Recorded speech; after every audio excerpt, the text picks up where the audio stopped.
Dans le vif du sujet, avec Enis Morey.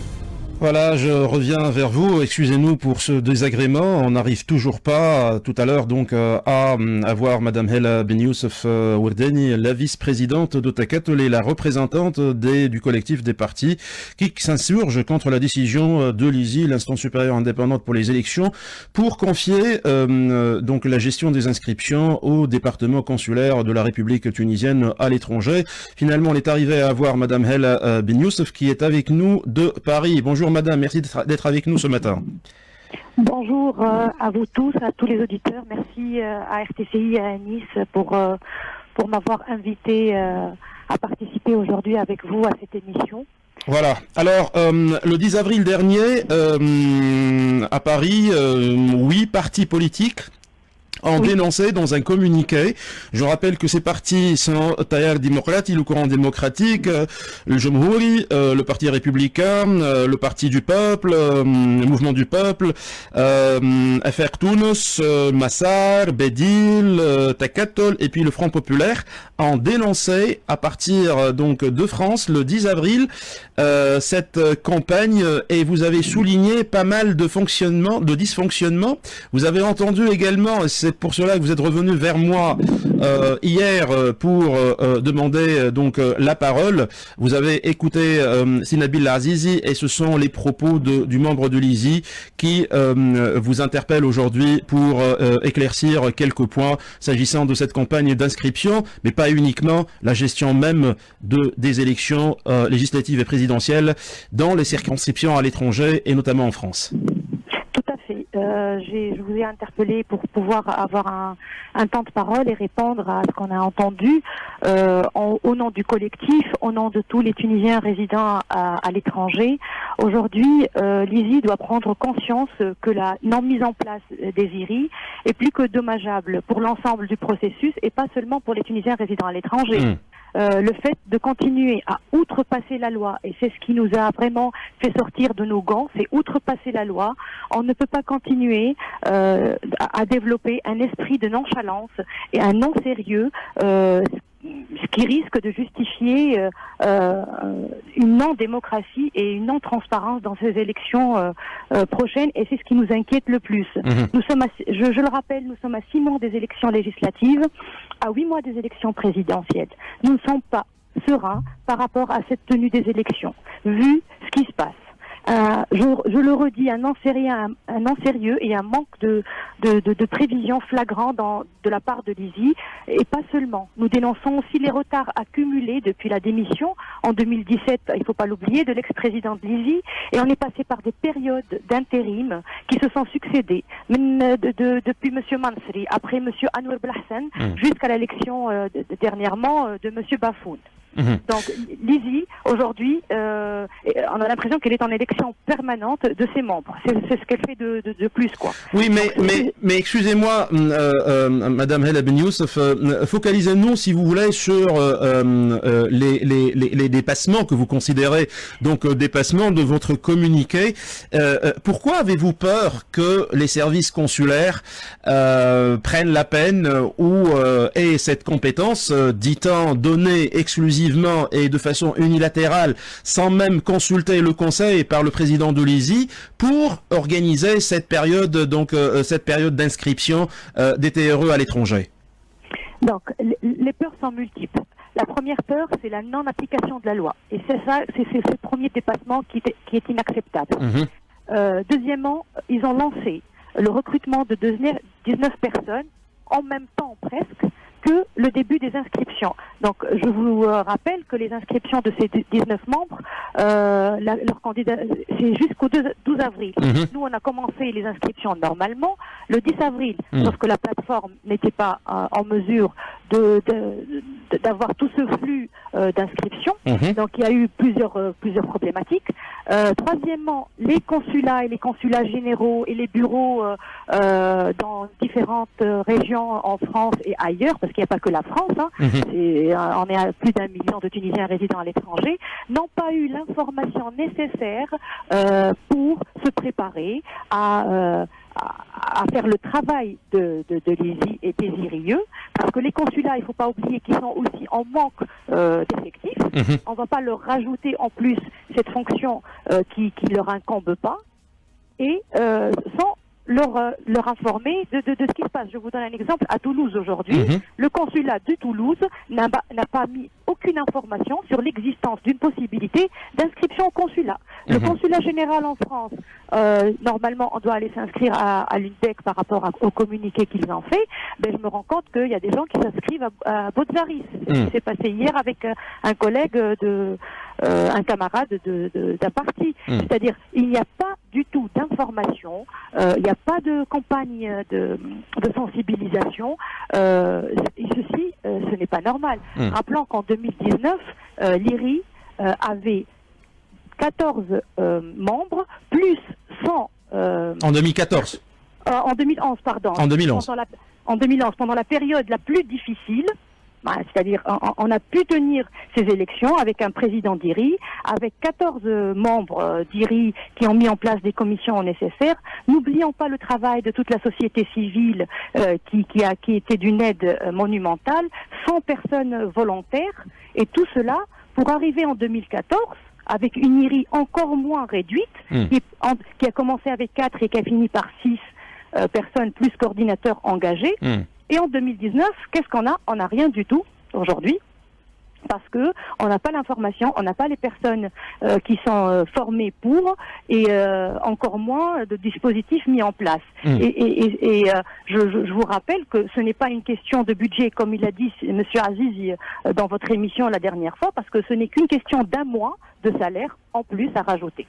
Donc le budget aujourd'hui, il a été voté pendant la loi de finances 2018 à peu près à 160 000 dinars, mais l'ISI aujourd'hui n'a qu'un tiers du budget, en lui disant on verra après, on vous rajoutera la suite du budget pendant le processus. Donc ceci est inacceptable. En Tunisie, la continuité des structures, on sait qu'il y a 27 instances régionales qui continuent à exister depuis le début, mais à l'international, c'est-à-dire les IRI, on leur arrête leur fonctionnement et on reprend pas. Et ce qui nous fait peur en plus, c'est de se dire, si on n'arrête pas de diminuer au fur et à mesure que les périodes d'élection arrivent, le nombre des IRI et le dispositif qui n'est pas mis en place, est-ce que on voudrait pas dire que on n'a plus envie que les Tunisiens résidant à l'étranger participent à leur alors justement Hela Ben Youssef Werdeni, la vice-présidente du parti Takatol et la représentante du collectif de 8 partis qui s'insurgent contre la décision de l'ISI de confier l'inscription au service diplomatique représentatif de la Tunisie. Aujourd'hui, vous les TRE, êtes-vous en train de sentir que vous êtes en marge de ces élections-là et qu'on voudrait peut-être vous éloigner de ces élections-là, je vais dire, pour des calculs partisans et politiques? Oui, tout à fait, Anis. On a ce sentiment aujourd'hui que les Tunisiens résidant à l'étranger sont mis à l'écart. Les Tunisiens à l'étranger sont la dernière roue de la carrosse, alors qu'ils ont un droit constitutionnel pour lequel nous nous sommes battus. Et aujourd'hui, cette volonté sournoise de se débarrasser des votes des Tunisiens résidant à l'étranger nous fait très très peur. Hier même, vous avez tenu une réunion avec des députés qui étaient là. J'ai appris le nom de quelques députés. Khawla Ben Aïcha du Mashroua Tunis, Kotlet al-Hurra, notamment étaient présentes. D'autres députés également. Et vous avez discuté de ce problème-là. Aujourd'hui, les 18 représentants des Tunisiens à l'étranger ont-ils été mis au parfum par rapport à ce qui se passe au niveau donc de la gestion des élections à l'étranger, Hela Ben Youssef? Je ne pense pas. Donc c'est le mouvement des citoyens de France, l'association MCTF, qui a tenu hier soir une première réunion de sensibilisation avec, comme vous l'avez dit, Madame Khawla Ben Aïcha, députée de Majlour, Madame Nedia Chaben, députée de la constituante du parti Al-Massar, et aussi en présence du directeur, c'est Ali Ben Amr de l'IRI France 1 en 2011, pour éclairer, nous éclairer sur ce qui se passe. Et l'ISI, elle travaille toute seule, elle prend pas contact ni avec les députés, ni avec les citoyens, ni avec les consulats. Je ne comprends pas quelle est la procédure ou la stratégie, parce que je n'ai pas l'impression qu'il y a une stratégie qui existe pour les IRI et pour les Tunisiens résidant à l'étranger par Monsieur Bafoun, et c'est ce que je lui demande de nous expliquer aujourd'hui. Quelle est votre stratégie pour les Tunisiens résidant à l'étranger? Et de toute façon, c'est peut-être pas le sujet aujourd'hui, mais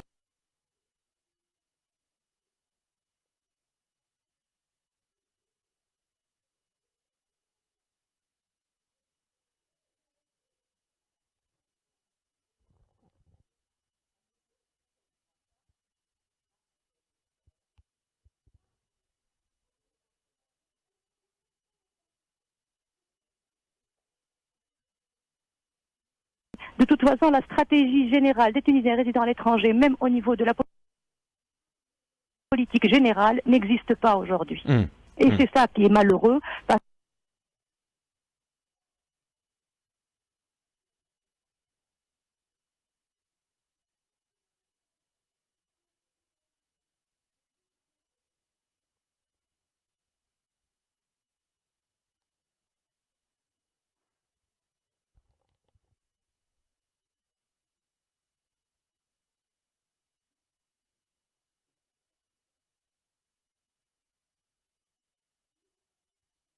On continue à l'Iqadjib, je suis désolée, j'arrive pas à trouver la traduction en français parce que moi non plus, voilà. On va essayer, mais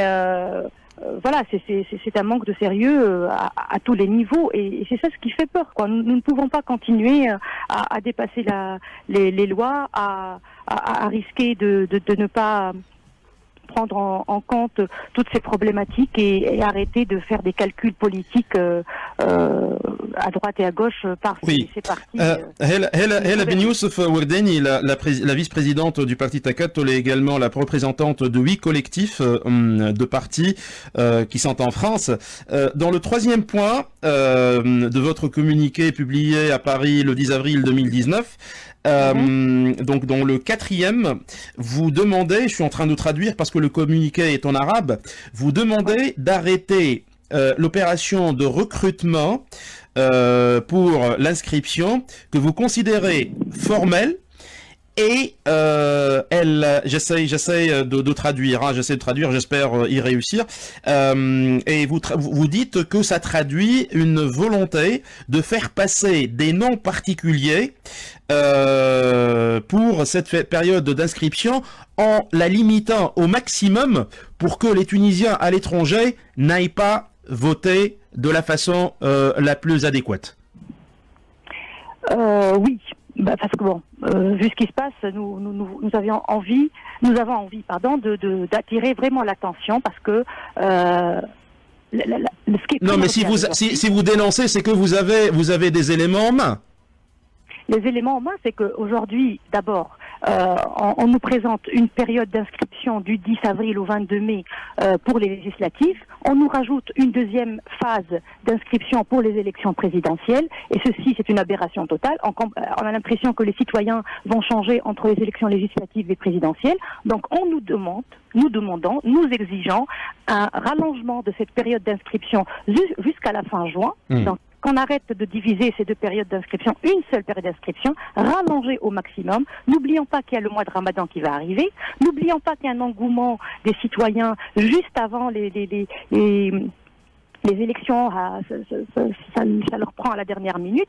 Donc, donnez-leur la possibilité de s'enregistrer, et aussi la plateforme aujourd'hui n'est pas capable d'accepter ce flux, parce que je rappelle qu'il y a aujourd'hui 350 000 nouveaux votants qui doivent s'inscrire, en plus de tous ceux qui, depuis 2014, ont changé de lieu, de circonscription. L'actualisation, donc. D'actualisation. Et donc, ceci n'est pas possible que tout se fasse sur la plateforme. En plus, on exige sur la plateforme qu'on fasse un scanner du passeport, plus un justificatif de domicile, et d'envoyer tout ça par mail. Nous savons très bien qu'il y a une fracture numérique, même si on est à l'international, elle existe aussi, et qu'il y a des personnes qui ne peuvent pas se permettre de faire tout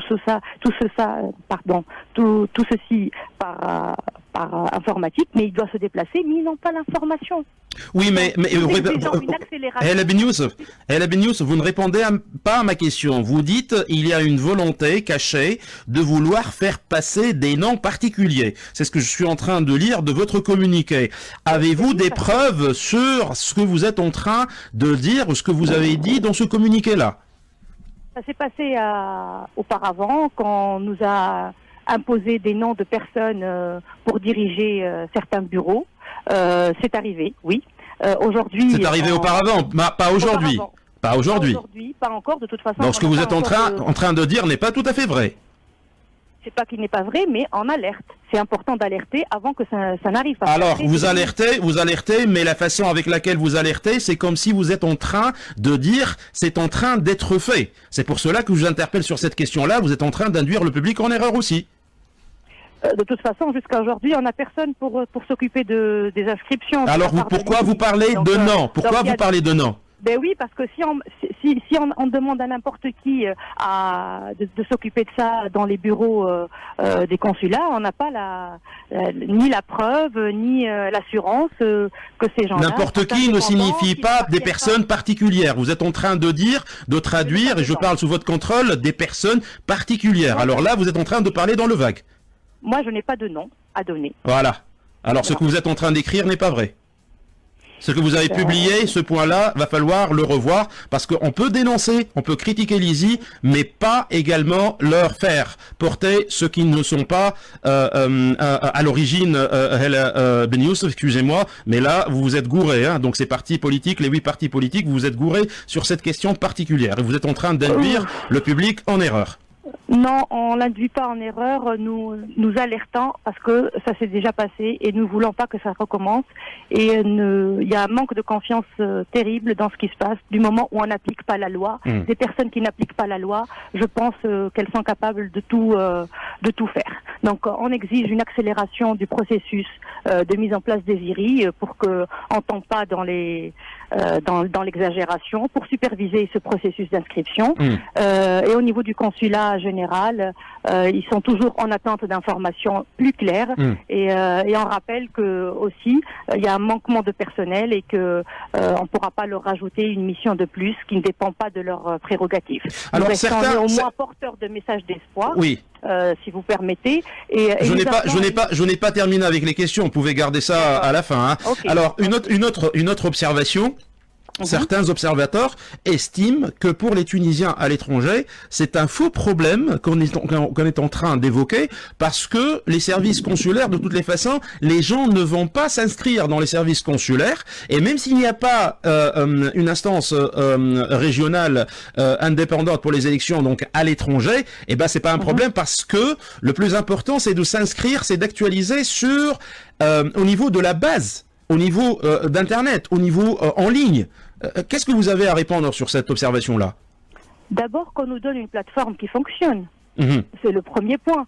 Si ces gens... Moi-même, j'ai essayé. Il m'a fallu 4 fois pour arriver à vérifier si j'étais inscrite ou pas. Il y a des personnes qui, en même temps, qui veulent s'inscrire et qu'on leur demande, comme je l'ai dit tout à l'heure, de faire le scanner de leur passeport, le scanner de justificatif de domicile, mais ils n'ont pas envie de reprendre, de revenir dans un jour ou deux. C'est fastidieux. C'est fastidieux. Alors que si on se déplace, et déjà se déplacer c'est pas facile parce qu'on sait ici que le territoire est assez large, et que les gens doivent prendre un jour ou deux de congé pour qu'ils puissent venir venir faire la queue et s'inscrire. Donc c'est pas facile du tout. Après, si on n'a plus envie que les Tunisiens résidant à l'étranger votent et participent au processus démocratique de leur pays, qu'ils nous disent si c'est ça la volonté. Mais aujourd'hui, non, rien n'est mis en place pour faciliter cette inscription. Et d'ailleurs, depuis le 10 avril, à l'international, on ne dépasse pas les 500 inscriptions, alors qu'à Tunis, on est à 160 000 personnes déjà. Donc on voit bien la différence. Hela Ben Youssef, l'étape suivante, suite à votre communiqué, suite à votre indignation, quelle sera l'étape à suivre? Est-ce qu'il va y avoir une mobilisation des députés, des 18 députés?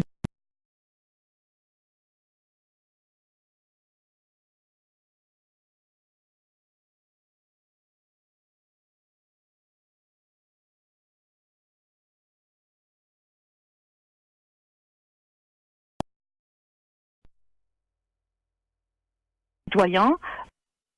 Je pense que ce n'est qu'une première étape. On va multiplier société civile, partis politiques, des réunions, des déplacements dans les marchés, des déplacements face au consulat, du tractage. On baissera pas les bras. Et je pense que dans une période aussi cruciale pour nous, on dépasse complètement les barrières ni de partis politiques. Nous sommes tous des citoyens aujourd'hui. Il faut qu'on soit soudés, il faut qu'on soit unis et conscients de l'importance de cette période de sensibilisation aux inscriptions, parce que je le dis haut et fort. S'il vous plaît, inscrivez-vous, interpellez la société civile, interpellez les députés, on va les interpeller nous-mêmes et eux et vous aussi, et soyons solidaires, passons l'information, inscrivez-vous aujourd'hui, même si vous n'avez pas envie, même si vous êtes indigné, mais inscrivez-vous aujourd'hui, vous aurez le temps après de réfléchir à qui vous voulez donner votre voix ou pas, mais je ne souhaite pas, parce que voter est très très important pour continuer ce processus démocratique et aller vers l'avant et construire nous-mêmes la Tunisie qui nous ressemble, la Tunisie qu'on a envie de voir dans le futur. Un mot à Lizy, à l'adresse de Lizy, Hela Ben Youssef Wardani. Lizy, soyez, appliquez la loi, j'ai envie de dire. Appliquez la loi, donnez-nous le droit de se sentir tunisien à 100%, comme les Tunisiens sur le sol national, et donnez-nous les moyens, accélérez le processus de l'IRI, des IRI, et faites que ces élections puissent réussir. Voilà. Donc nous sommes là pour vous aider aussi. Nous sommes pas là seulement pour dénoncer, mais nous sommes là pour agir avec vous. Donc voilà, nous ne pouvons pas dire plus que ça. Merci beaucoup, Madame Hela Ben Youssef Wardani. Vous êtes la vice-présidente du parti Takatol. Vous êtes également donc la représentante du collectif de 8 partis politiques en France, qui sont en France: le Courant démocratique, le Parti Jomhouri, le Mouvement du Peuple, FR Tounes, Massar, Bedil, Takatol et également donc le Front Populaire. Et vous vous insurgez contre la gestion de Lizy par rapport à la période d'inscription qui concerne les Tunisiens à l'étranger. C'était la parole qui vous a été donnée ce matin sur RTCI. Merci infiniment de votre passage ce matin, madame. À vous. Voilà, nous arrivons... Merci à RTCI de donner la voix aux Tunisiens résidant à l'étranger. Vous êtes des Tunisiens comme tous ceux qui résident ici, et même davantage, et on n'a pas ce cloisonnement entre TRE et Tunisiens donc qui résident en Tunisie. Nous sommes tous les enfants de cette patrie et nous sommes un service public qui vous donne la parole pour dénoncer, critiquer, mais dire la vérité également. Merci. Voilà, notre émission arrive à sa fin. Je m'excuse